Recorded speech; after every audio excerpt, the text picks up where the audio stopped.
hand smells like rosemary. It's delightful. It actually makes me really hungry. Speaking of the lamb roast. Yeah. Yes. Yeah.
Good evening, visitors. Welcome to the Australian War Memorial's Last Post ceremony.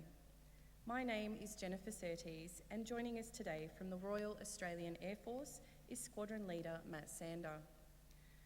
Today marks the anniversary of the fall of Singapore, one of the worst military disasters to befall Australia and one of the greatest defeats in British history. Imperial defence planners had regarded Singapore as an impregnable fortress, but by the outbreak of war in the Pacific, the military resources required for the defence of the Malayan Peninsula, including modern fighter aircraft, had not been adequately provided. From the initial attack on 8 December 1941, the Japanese advanced rapidly through Malaya, overwhelming the British and Commonwealth troops. Singapore fell to the Japanese on the 15th of February 1942. Some 1,800 Australian soldiers had died in the fighting, and 15,000 immediately became prisoners of war.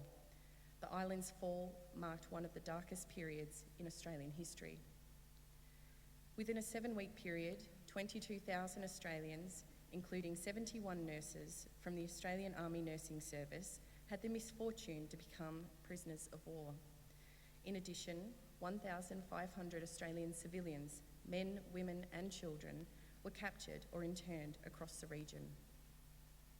It was a time of great anxiety and suffering, not only for the prisoners but also for loved ones at home, who would have little, if any, knowledge of the fate or even the whereabouts of the missing troops until after the war ended.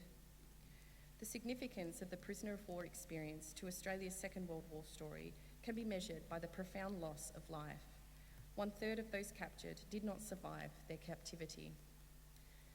These losses made up half of all the combat-related deaths suffered by Australian servicemen and servicewomen during the Pacific War, and the suffering of the survivors continued long after their return home. Today, we remember the fall of Singapore.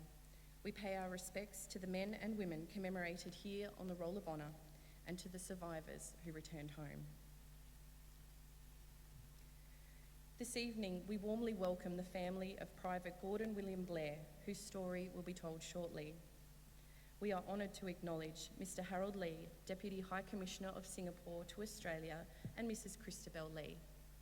Mr David Ross and Ms Joanne Miniter on behalf of the 8th Division Association. Mr Evan Richard and Ms Joan Oakey on behalf of the 2nd 18th Australian Infantry Battalion Association.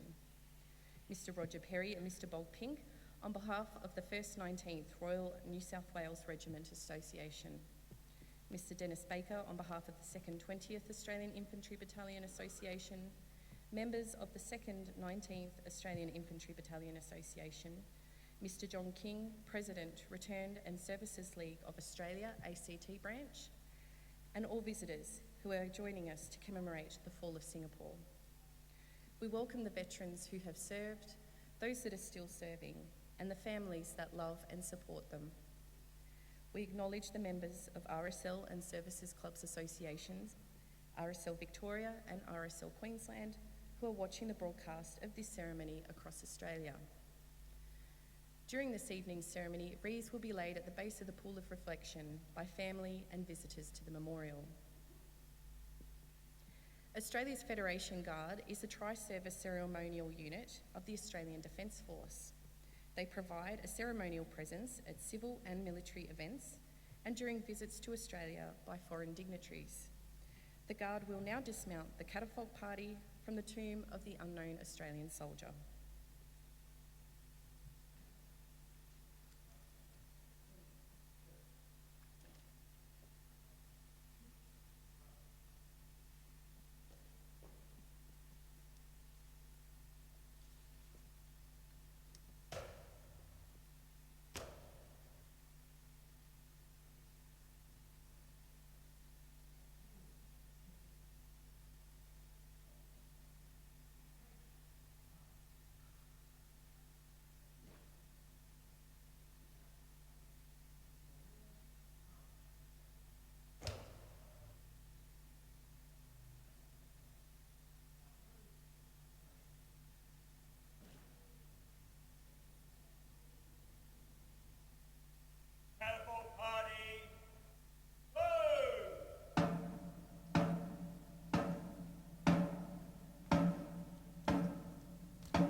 If you are able, please stand and join in singing the national anthem.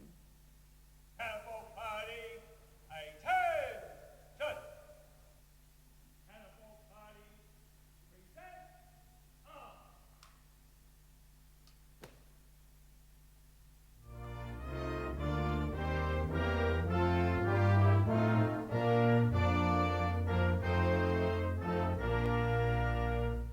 Australians, oh, let us rejoice, for we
The Australian War Memorial was the vision of Charles Bean, Australia's First World War official historian.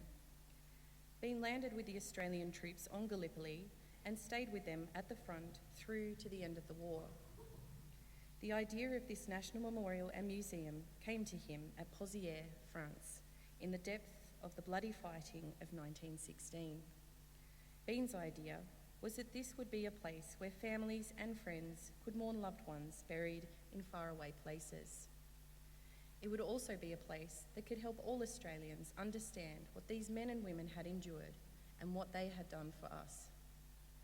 Bean's vision, to which we remain true, is best expressed as inscribed in the entrance to the memorial's galleries. Here is their spirit, in the heart of the land they loved, and here we guard the record which they themselves made. Tonight, we will read the story behind just one of those on the Roll of Honour, which lists the names of more than 102,000 men and women who have given their lives for us in war and on operations for more than a century. But first, we present a lament, Flowers of the Forest. Wreaths of floral tributes will now be laid at the base of the pool of reflection.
Today we remember and pay tribute to Private Gordon William Blair. Gordon Blair was born in the Sydney suburb of Kensington on the 21st of September 1917, the son of William and Ivy Blair.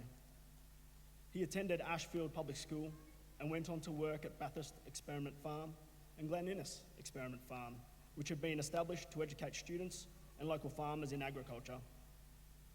He then returned to Sydney, where he worked as a storeman and packer. Blair enlisted in the militia, joining the 30th Battalion in January 1938. But in 1939, he went jackarooing.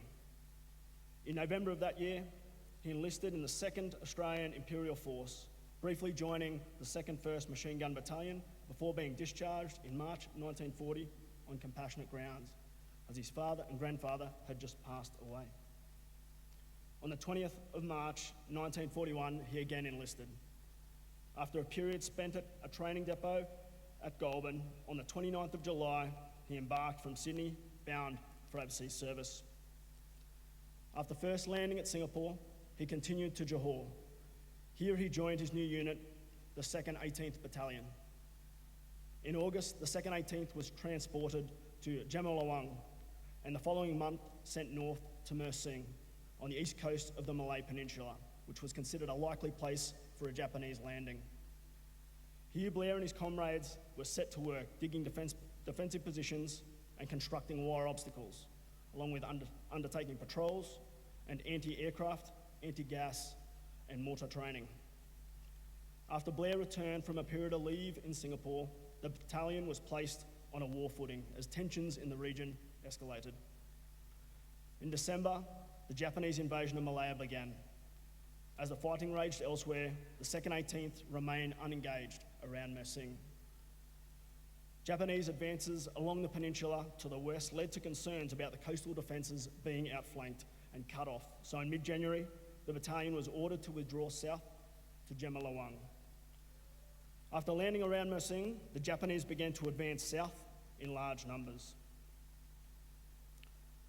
Finally, on the 26th of January, the 2nd 18th Battalion, supported by 2 batteries of artillery from the 2nd 10th Field Regiment, were tasked with establishing an ambush near the Nithdale estate and the rubber plantation at July. As the 2nd 20th Battalion conducted what looked like a general withdrawal, the 2nd 18th Battalion remained concealed on either side of the road.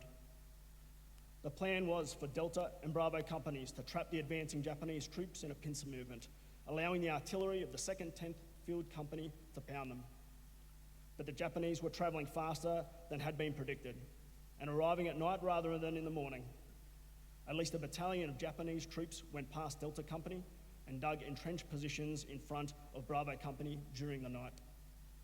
When daylight came on the 27th of January, rather than mopping up, as had been the plan, Delta and Bravo companies had to run a gauntlet of machine gun fire, mortar bombs, and grenade attacks to make their way out. While the ambush successfully slowed the Japanese advance, allowing more soldiers to withdraw to Singapore, the price was paid was high. By the time the remaining men of Delta and Bravo companies arrived, there were only enough men left to form one platoon. Over 90 men were killed, wounded, or missing. Among their number was Private Gordon Blair. Listed as missing on the 27th of January 1942, eventually his status was changed to missing, believed killed in action, and finally killed in action. He was 24 years old, one of 10 men whose remains were initially identified from more than 93 found in the area. Today his remains lie buried in Cranji War Cemetery under the words chosen by his grieving family. A loved son and brother and a gallant soldier, sadly missed. His name is listed on the Roll of Honour on my left, among almost 40,000 Australians who died while serving in the Second World War.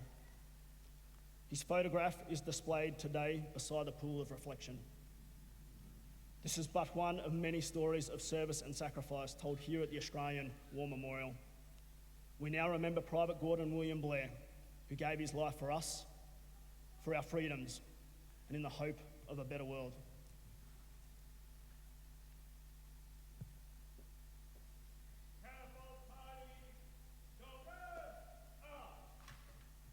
Please stand for the reading of the ode and sounding of the last post. They shall grow not old, as we that are left grow old. Age shall not weary them, nor the years condemn. At the going down of the sun and in the morning, we will remember them. Catapult party, present arms.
Catapult party, shoulder, arms.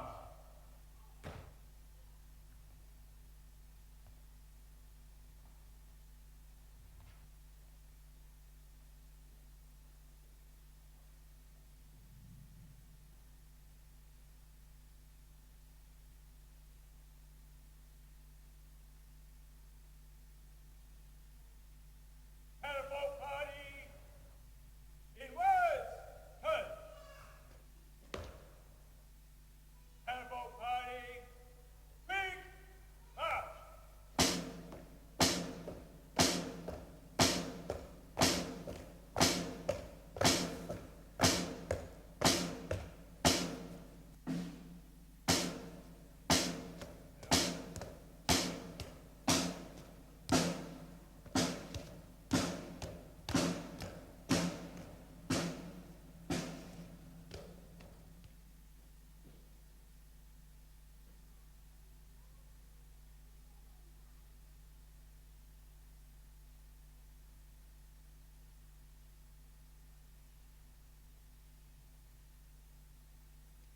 Lest we forget.